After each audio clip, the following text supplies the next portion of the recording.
Bismillahirrahmanirrahim. Assalamualaikum warahmatullahi wabarakatuh. Kembali lagi bersama saya Khalid Al-Walid. Sahabatku, saudaraku semua, semoga kita masih dalam keadaan sehat dan sehat walafiat. Jangan lupa tetap doakan ulama kita, habaib kita. Semoga mereka selalu dalam lindungan Allah Subhanahu wa taala, diberi kesehatan, diberi rezeki yang cukup, diberi kekuatan. Dan sekali lagi semoga Allah selalu merahmati mereka. Yang namanya perjuangan membela agama, yang namanya perjuangan membela kebenaran dan memerangi kebatilan, ya seperti ini resikonya. Bukan hanya kali ini saja ulama diperlakukan seperti ini. Dari zaman dahulu, dari zaman nenek moyang kita sudah ketahui bersama bagaimana para nabi-nabi ada yang dibunuh, bagaimana para nabi-nabi ada yang dikucilkan, dibuang. Dan ulama ini adalah penerus nabi, pewaris para nabi. Kita tentu tahu sendiri bahwa bagaimana Imam Ahmad bin Hambal, penghafal hadis yang begitu banyak, namun beliau masuk ke penjara. Ulama yang diperlakukan seperti ini bukan berarti dia salah, ya, tidak. Bukan ini cara menilai seorang ulama itu benar apa salah, enggak. Bukan. Karena saya ada satu hadis yang saya lupa. Saya hanya ingat kata-katanya begini, bahwa ulama yang mendekati sebaik-baiknya pemimpin atau umara, ya, sebaik-baiknya pemimpin adalah yang mendekati ulama, ya. Dan sebusuk-busuknya ulama adalah yang mendekati pemimpin. Logikanya sederhana saja. Pemimpin mendekati ulama sudah pasti tujuannya baik. Dari penilaian zahir kita, ya. Kita menilai zahir. Kita tidak bisa menilai niat. Niat seseorang itu hanya Allah yang tahu. Malaikat pun bahkan tidak tahu niat seseorang. Yang jelas secara zahir, kasat mata kita lihat, pemimpin yang mendekati ulama jelas minta didoakan, minta dinasehatin, apalagi yang diharapkan dari seorang ulama. Tidak mungkin kan seorang pemimpin mendekati ulama meminta jabatan, meminta proyek. nggak mungkin.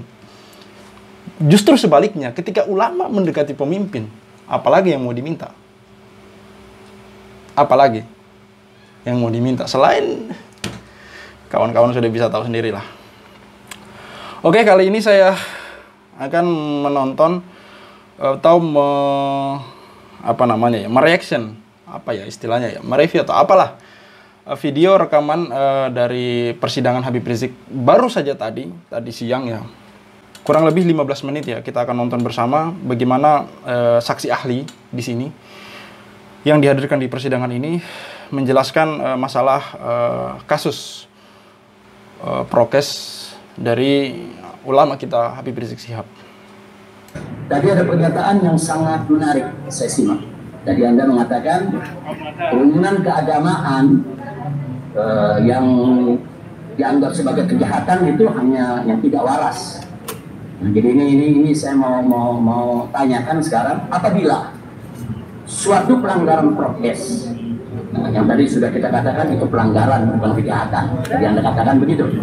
Nah, kalau pelanggaran prokes yang disebut sebagai pelanggaran kemudian dipidanakan, artinya dikategorikan sebagai suatu kejahatan. Pertanyaan saya, kalau terjadi proses pelanggaran prokes dipidanakan, apakah itu boleh disebut sebagai bentuk kriminalisasi? Iya. Itu pertanyaan saya. Jadi begini, istilah kriminalisasi itu sebenarnya suatu yang tadinya bukan tindak pidana, kemudian dijadikan tindak pidana di dalam suatu aturan. Itu maksud daripada kriminalisasi. Ya. Nah, jadi mungkin istilah yang digunakan apakah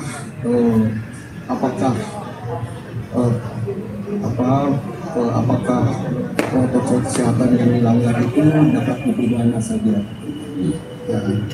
Jadi ketika protokol kesehatan itu sudah terjadi dan sudah ada pemberian sanksi, itu sudah tidak bisa lagi diterapkan pidana kepada pihak yang melanggar protokol tersebut, protokol kesehatan.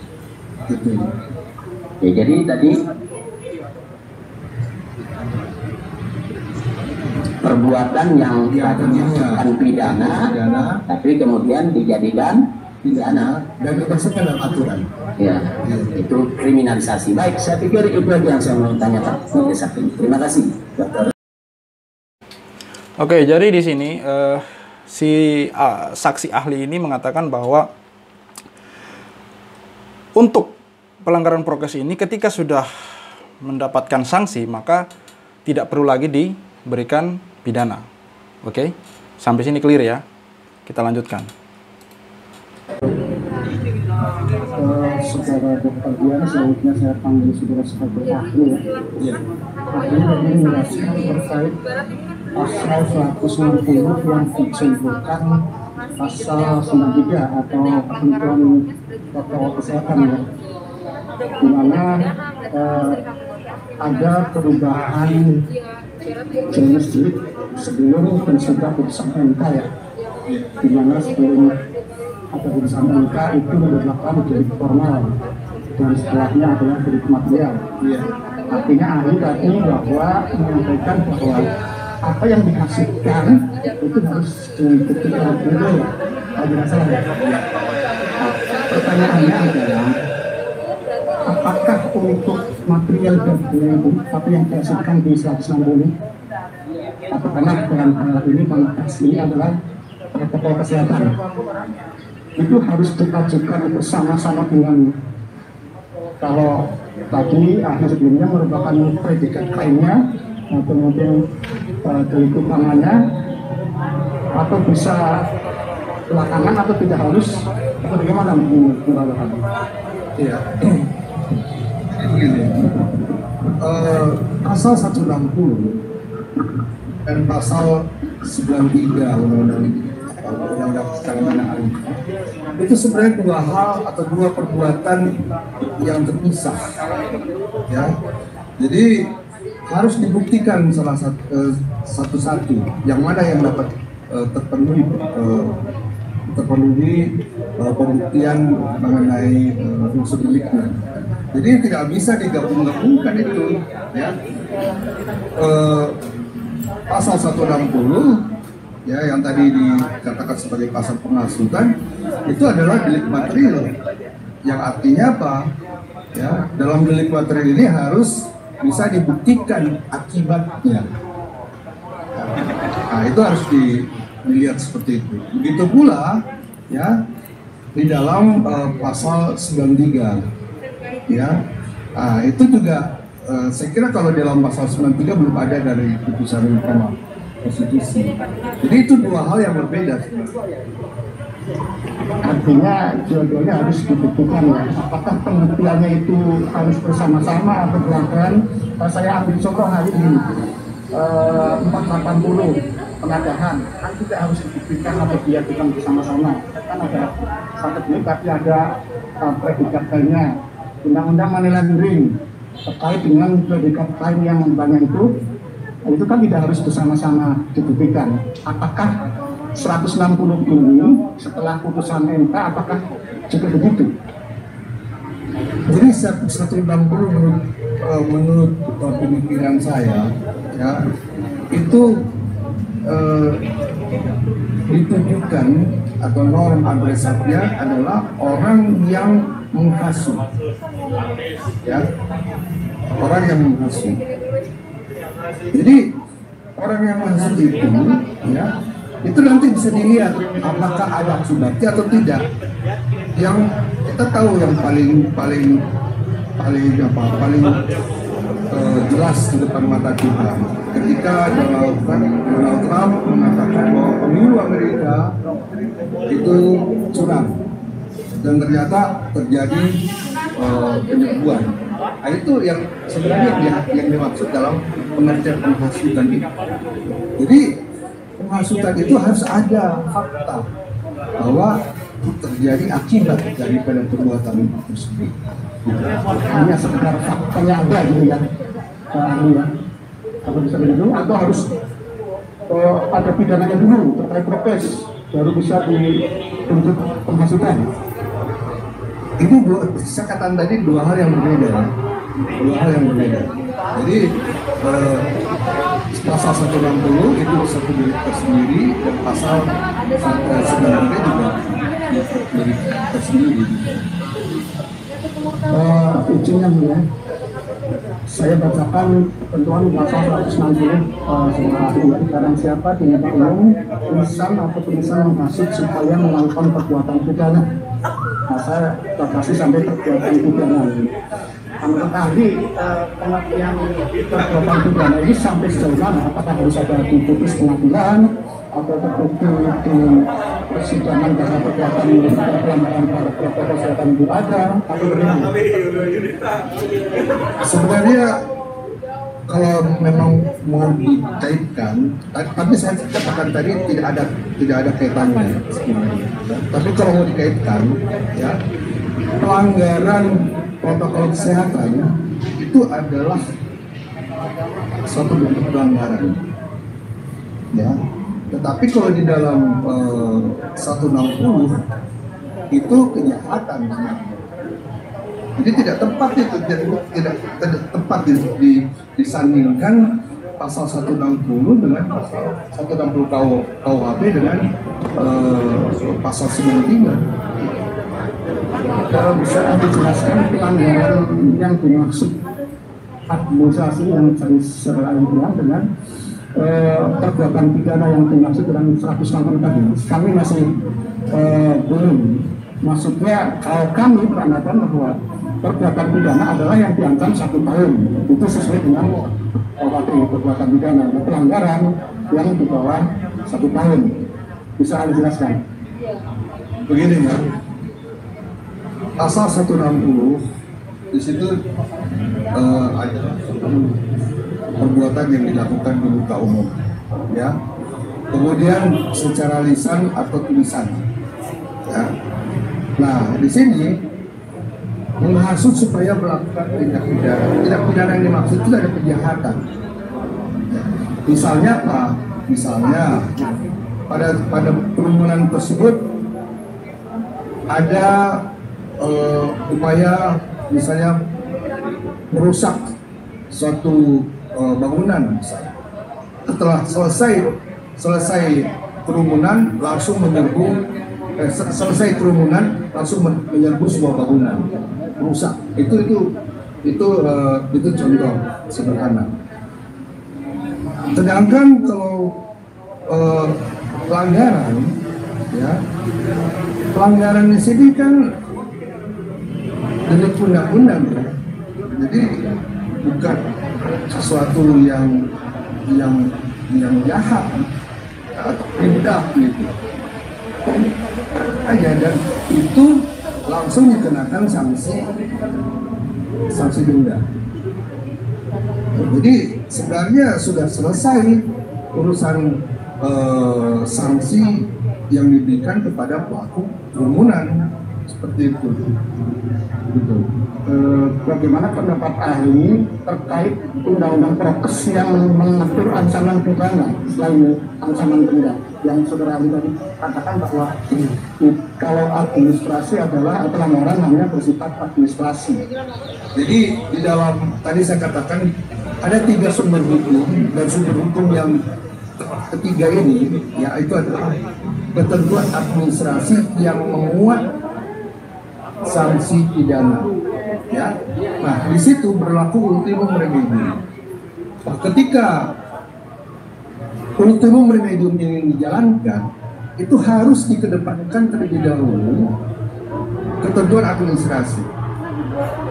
Nah, kalau ketentuan administrasi itu sudah dilaksanakan, maka gugurlah pidana.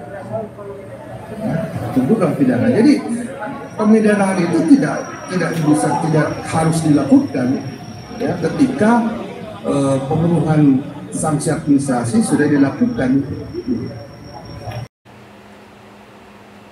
Ya, jadi sini jaksa muter-muter ya, muter di pasal 160 dan undang-undang kekarantinaan ya atau prokes ya di sini.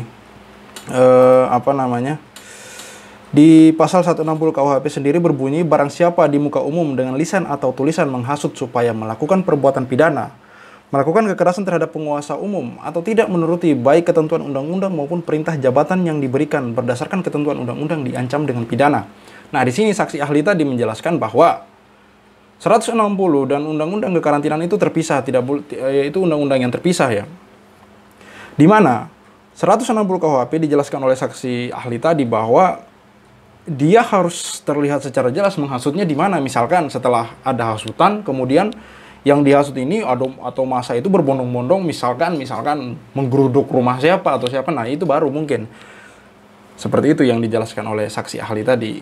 Saya rasa kalian atau kawan-kawan sudah bisa berpikir ya arahnya kemana ini ya. Dan juga saksi ahli tadi menjelaskan ketika sanksi administrasi sudah dijalankan, sudah berlaku, maka sanksi pidana itu gugur dengan sendirinya. Seperti yang kita ketahui bersama bahwa Habib Rizik sudah menyelesaikan sanksi administrasinya berupa membayar denda 50 juta ya. Saya rasa itu sudah ada juga di media-media sosial ya, di berita-berita media online.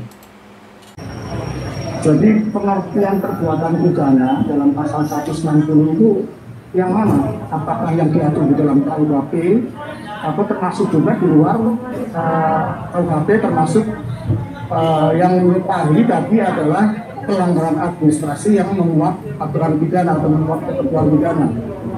Kalau KUHP jelas kan, KUHP jelas itu adalah ketentuan yang memperlakukan minimum remedi. Jadi langsung bisa diterapkan. Itu ada dalam KUHP jelas. Tapi kalau terkait dengan ketentuan prokes itu, ya itu adalah ketentuan administrasi yang membuat ketentuan pidana.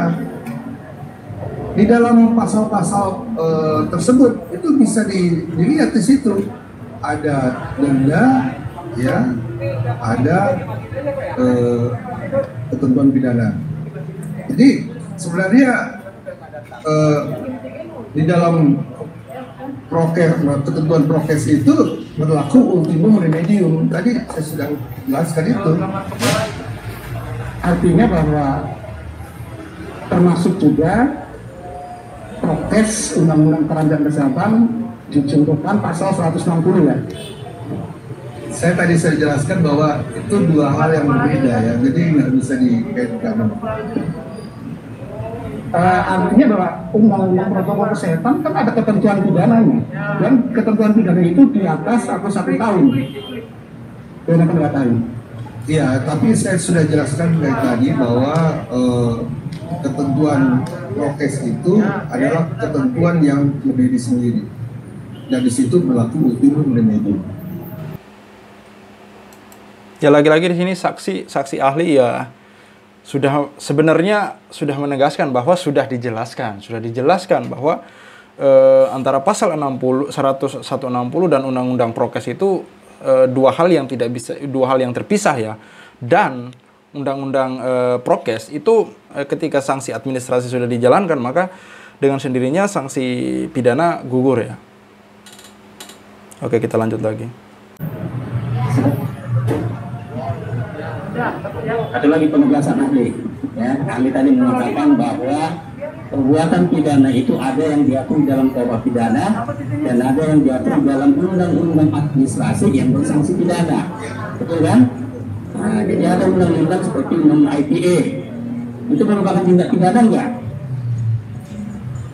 Sebenarnya undang-undang ITE ya itu adalah undang-undang administrasi yang memuat ketentuan pidana. Jadi ada sanksi pidananya ya? Sebenarnya ketentuan itu memang ada pidananya, Iya. Karena ada jenis perbuatan pidana yang diatur di dalam undang-undang administrasi yang bersanksi pidana atau dilakukan dengan administrasi penal law. Ahli tahu kan? Jelas saya tahu. Iya, kalau nggak tahu bukan ahli namanya kan. Jadi yang dimaksud dengan pasal 160 ini kan alternatif unsurnya. Dengan siapa di muka umum lisan atau tulisan menghasut supaya melakukan perbuatan pidana. Menurut ahli, perbuatan pidana yang dimaksud 160 termasuk KUHP pidana ini atau termasuk juga perbuatan pidana yang diatur dalam undang-undang administrasi yang bersanksi pidana. Menurut saya pasal 160 itu hanya untuk kejahatan, ya, sedangkan prokes itu Bukan itu. kebenaran. Mana ahli ya, yang ditanyakan singkat saja. Saya sudah jelaskan Tunggu dulu, kali. apakah perbuatan pidana yang diatur di dalam KUHP pidana yang juga yang diatur dalam undang-undang administrasi yang bersanksi pidana? Itu aja, nggak usah ke prokes. Nah, ini di sini tadi saya kurang jelas ya dengar karena dipotong oleh jaksa. Tadi saksi ahli mengatakan bahwa pasal 160 itu undang-undang untuk kejahatan ya, untuk kejahatan.